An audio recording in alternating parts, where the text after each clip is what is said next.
Following is a list of some useful keywords, shortcuts used in Windows.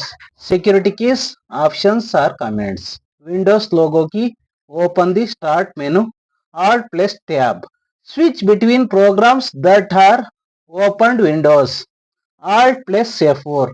Close the active window or exit a program. Control plus O. Display a dialog box to select and open an exiting file. Control plus S. Save the current working file or a document. Control plus C. Copy the selected text of item. Control plus X. Cut the selected text or item. Control plus V. Paste the selected text or item. Control plus Z.